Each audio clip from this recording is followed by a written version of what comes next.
Poverty entails fear and stress, times depression. It means 1,000 petty humiliations and hardships. Climbing out of poverty by your own efforts, that is something on which to pride yourself. But poverty itself is romanticized only by fools. What I feared most for myself at your age was not poverty, but failure.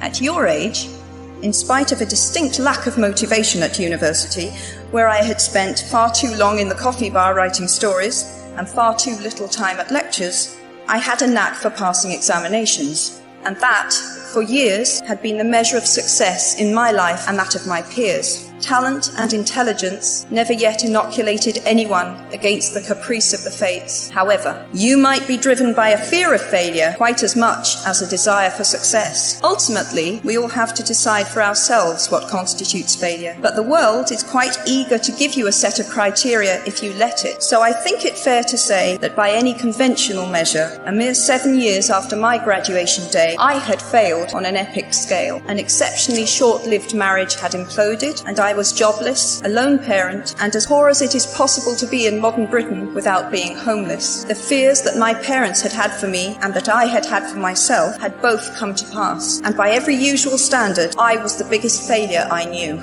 Now, I'm not going to stand here and tell you that failure is fun. That period of my life was a dark one, and I had no idea that there was going to be what the press has since represented as a kind of fairy tale resolution. I had no idea then how far the tunnel extended, and for a long time, any light at the end of it was a hope rather than a reality. So why do I talk about the benefits of failure? Simply because failure meant a stripping away of the inessential. I stopped pretending to myself that I was anything other than what I was, and began to direct all my energy into finishing the only work that mattered to me. Had I really succeeded at anything else, I might never have found the determination to succeed in the one arena where I believed I truly belonged. I was set free because my greatest fear had been realized, and I was still alive, and I still had a daughter whom I adored, and I had an old typewriter and a big idea.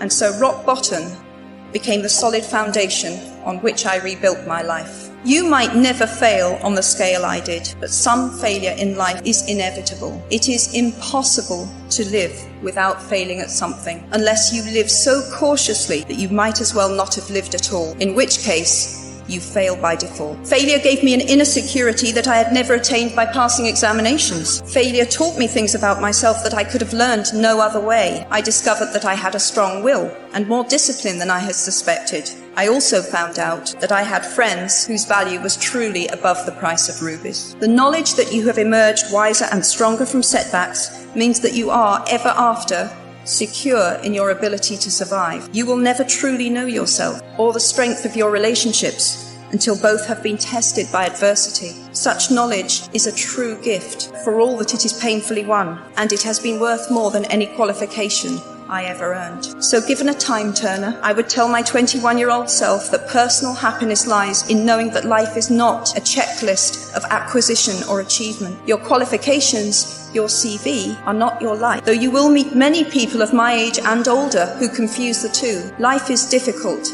and complicated and beyond anyone's total control, and the humility to know that will enable you to survive its vicissitudes.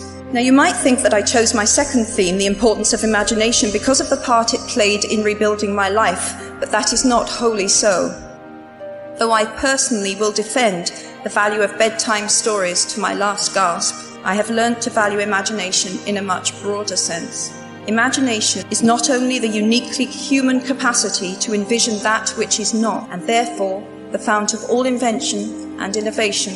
In its arguably most transformative and revelatory capacity, it is the power that enables us to empathize with humans whose experiences we have never shared. The greatest formative experiences of my life preceded Harry Potter, though it informed much of what I subsequently wrote in those books. This revelation came in the form of one of my earliest day jobs. Though I was sloping off to write stories during my lunch hours, I paid the rent in my early 20s by working at the African Research Department of Amnesty International's headquarters in London. There in my little office, I read hastily scribbled letters smuggled out of totalitarian regimes by men and women who were risking imprisonment to inform the outside world of what was happening to them. I saw photographs of those who had disappeared without trace, sent to Amnesty by their desperate families and friends. I read the testimony of torture victims and saw pictures of their injuries. I opened handwritten eyewitness accounts of summary trials and executions, of kidnappings and rapes. Many of my co-workers were ex-political prisoners, people who had been displaced from their homes or fled into exile because they had the temerity to speak against their governments. Visitors to our offices included those who had come to give information or to try and find out what had happened to those they had left behind. I shall never forget the African torture victim, a young man no older than I was at the time, who had become mentally ill after all he had endured in his homeland. He trembled uncontrollably as he spoke into a video camera about the brutality inflicted upon him. He was a foot taller than I was and seemed as fragile as a child. I was given the job of escorting him back to the underground station afterwards, and this man, whose life had been shattered by cruelty, took my hand with exquisite courtesy and wished me future happiness. And as long as I live, I shall remember walking along an empty corridor and suddenly hearing, from behind a closed door, a scream of pain and horror such as I have never heard since. The door opened and the researcher poked out her head and told me to run and make a hot drink for the young man sitting with her. She had just had to give him the news that in retaliation for his outspokenness against his country's regime, his mother had been seized and executed. Every day of my working week in my early 20s, I was reminded how incredibly fortunate I was to live in a country with a democratically elected government where legal representation and a public trial were the rights of everyone. Every day, I saw more evidence about the evils humankind will inflict on their fellow humans to gain or maintain power. I began to have nightmares, literal nightmares, about some of the things I saw, heard, and read. And yet, I also learned more about human goodness at Amnesty International than I had ever known before. Amnesty mobilizes thousands of people who have never been tortured or imprisoned for their beliefs to act on behalf of those who have. The power of human empathy leading to collective action saves lives and frees prisoners. Ordinary people whose personal well-being and security are assured join together in huge numbers to save people they do not know and will never meet. My small participation in that process was one of the most humbling and inspiring experiences of my life. Unlike any other creature on this planet, human beings can learn and understand without having experienced. They can think themselves into other people's places. Of course, this is a power, like my brand of fictional magic, that is morally neutral. One might use such an ability to manipulate or control just as much as to understand or sympathize, and many prefer not to exercise their imaginations at all.